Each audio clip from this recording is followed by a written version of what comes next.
See, love never gives up. Love cares more for others than self. Love doesn't want what it doesn't have. Love doesn't strut. Love doesn't have a swelled head.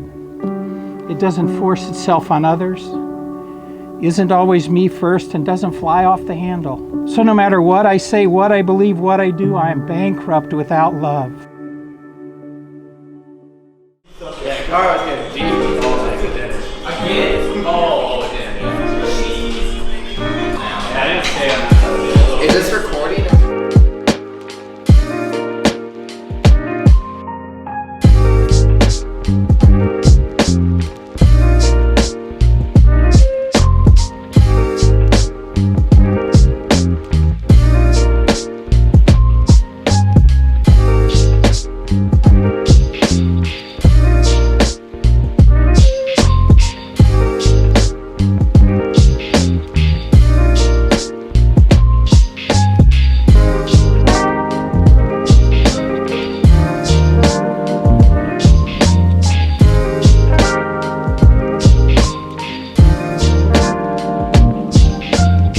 Love takes pleasure in the flowering of truth, puts up with anything, always looks for the best, never looks back, but keeps going to the end.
Thomas, you look good. You look good, man. And actually, before I kind of start this whole thing, I do want to say I think Thomas can maybe agree with me on this one point. The 9 or 10 of us that met in college, they've been like our best friends. And everyone that kind of maybe has hung out with us or knows us, usually the bickering and the arguments and the wagering starts within the first 10 seconds of us being around.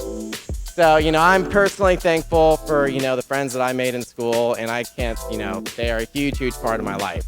Like I said before, Thomas and I actually first met in winter quarter of Cal Poly on our freshman year. By about 5 or 6 years ago, we went to New York. So one night, we actually went out to dinner and everything like that. We had like a 3.5-hour dinner, laughing, talking about old times. So our waitress comes over and she's, we're kind of talking to her and saying, hey, like, what's a cool little place to maybe like go around here? Like, we're from California. We're out for a few days. She, says, oh, I got a perfect place for you guys. It's about 10 blocks away. And you guys will love it. We kind of mosey our way over there, and we get to the bar and everything, and I'm like ordering drinks. Thomas goes to the bathroom, comes out, and he's like, hey, you know where we're at right now, right? And I'm like, yeah, just like a little bar, whatever. He's like, well, she sent us to a gay bar. So apparently we were having such a great time at dinner that, we looked like a couple, yeah. Megan and I became friends in our sophomore year of high school. One fun thing about me is I actually knew Thomas before I ever met Megan. Thomas and I grew up in the same community, and I've known him and his family since I was a kid. So when Megan called me one day and asked me if I'd ever heard of this guy named Thomas Vanstein, I was like, yeah, definitely know him. I met Megan when we were RAs at San Jose State University. It's always just been natural with Thomas. When I first met him, he was just one of Megan's coworkers with great eyebrows and an even better Scottish accent. Can't do the Scottish accent, but I'll try to do a cheery Sarah. I would visit San Francisco often, and Thomas would come out on girls' nights, but he never felt out of place. I could tell early on that he was a bit of a romantic, hoping to find his future wife. Little did I know he had already met her. First couple times I met Megan, and I was like, man, I wonder what she thinks of our group and everything like that, because we're so close, and, how is she gonna, kind of drop in and everything like that. And I gotta tell you, she was a champ. She got right in our group, and we loved having her around. She is not only just a great person, she's got a great heart, a wonderful soul, and she's just an amazing friend to have. Megan puts effort into every single relationship that she's a part of. She takes time to make sure that the people around her know she's loved. She is so compassionate, so generous. Her drive, her enthusiasm, everything about her is amazing. But I'm sure if you've spent even a few minutes with Megan, you have experienced that joy firsthand. Truly, Megan, I'm just so lucky to be your friend, and you two are so lucky to have each other.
Born, you've been an absolute blessing and a real joy.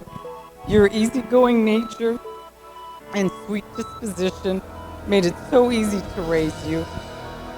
Sure, there were those yearly parent-teacher conferences that always pointed out what a social butterfly you were, which was a nice way of saying, Megan, you just talk too much in class. Your beloved grandma, or Vo, often referred to you as her angel because of the love and care you always showed her. Your weekly visits was something she always looked forward to. It was no secret that Vo loved Thomas as well, as he quickly became part of your weekly visits with her. And she often spoke of how patient and sweet Thomas was to her. Megan, today you've married your best friend, someone who is as kind and as thoughtful as you are. And we are so happy to welcome you, Thomas, to our family.